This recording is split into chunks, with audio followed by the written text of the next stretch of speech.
So in this lesson, we are talking about percent of change.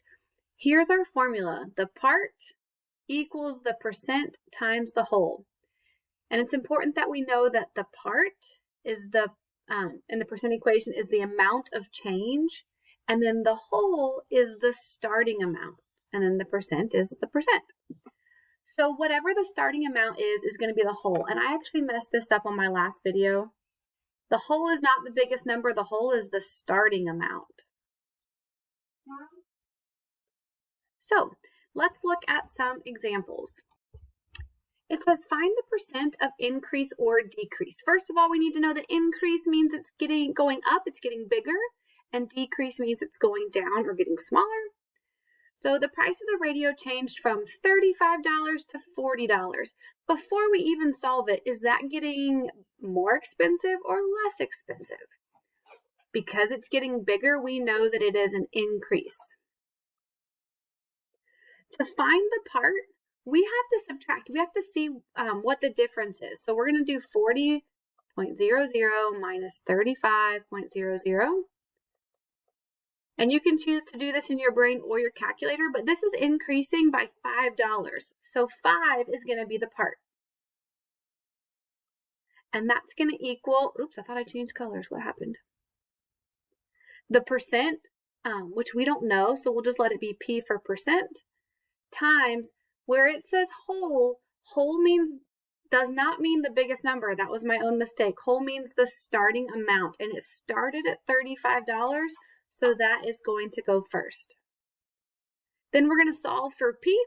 We got to get rid of the 35. Right now it says P times 35.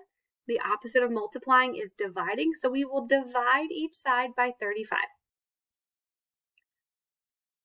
5 divided by 35, we can do it in our brain or our calculator. When we do 5 divided by 35, this gives us the decimal.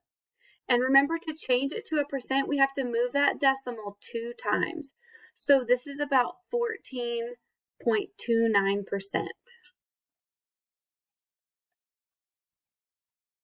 I'm just going to put 3%, 14.3%. So it's a 14% increase. All right, the price of an oven changed from $450 to $399. The price is going down, which means that this is a decrease. We're going to use our formula. For the part, we need to subtract to see what the difference is.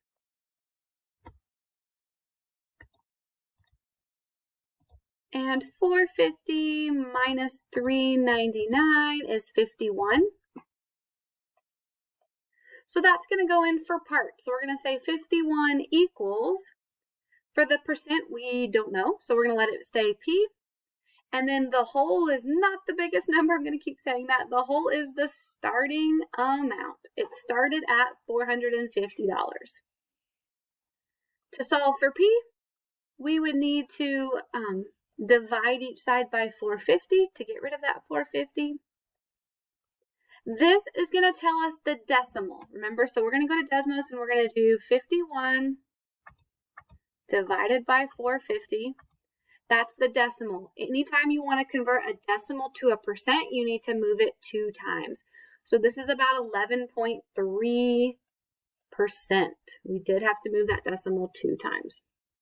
So that's about 11% decrease. It is getting smaller. All right, the top player's scoring average changes from 18 points to 24 points a game. So we're going up, right, from 18 to 24, so this is an increase. To find the part, we would subtract those 2 numbers to see what the difference is.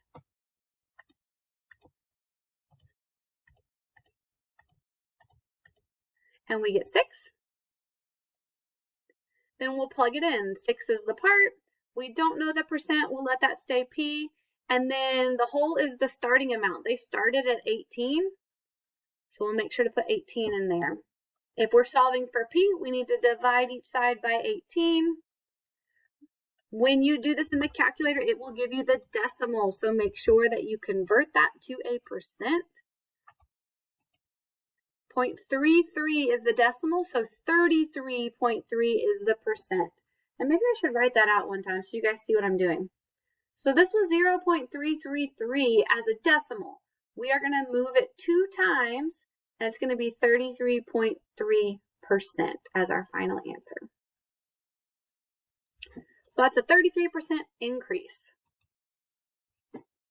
At the start of the football season, Jorge weighed 150 pounds. That's going to be our whole because that's our starting value. At the end of the season, he weighed 143 pounds. What is the percent change in his weight? Well, it doesn't ask it in this question, but I'm going to go ahead and make a note that this is decreasing because we are getting smaller. All right, and then let's fill in our information. For the part, we need to do 150 minus 143. So the part is 7, we don't know the percent, and the starting amount was 150. And then we solve it. So we divide each side by 150. Let's do that in our calculator. So as a decimal, it's 0.046, repeating, that's the decimal, 0.0466.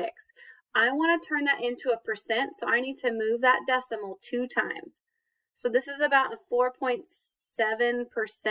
decrease.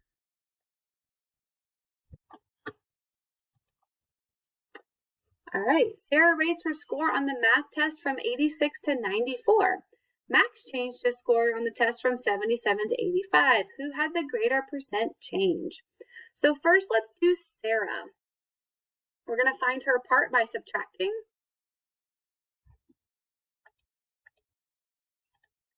(94 minus 86 is 8.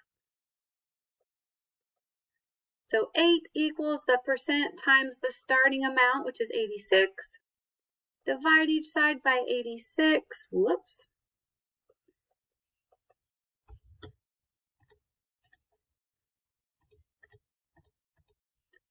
And if we turn that into a percent, we move the decimal twice. That's a 9.3% increase. And now let's go over here and let's do it for Max. So for Max, his change from 77 to 85. So let's find the difference there to get our part.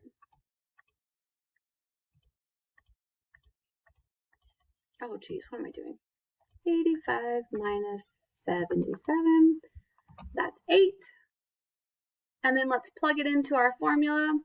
8 equals the percent times the starting value, or the whole, which was 77. Divide each side by 77.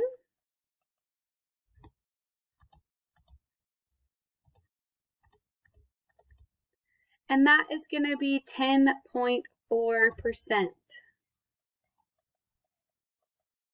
And the question says, who had the greater percent change?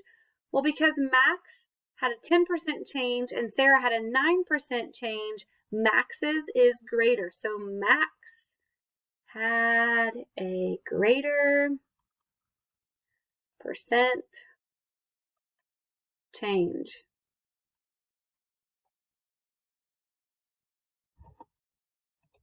All right, that's it, y'all. Good luck on your quick check.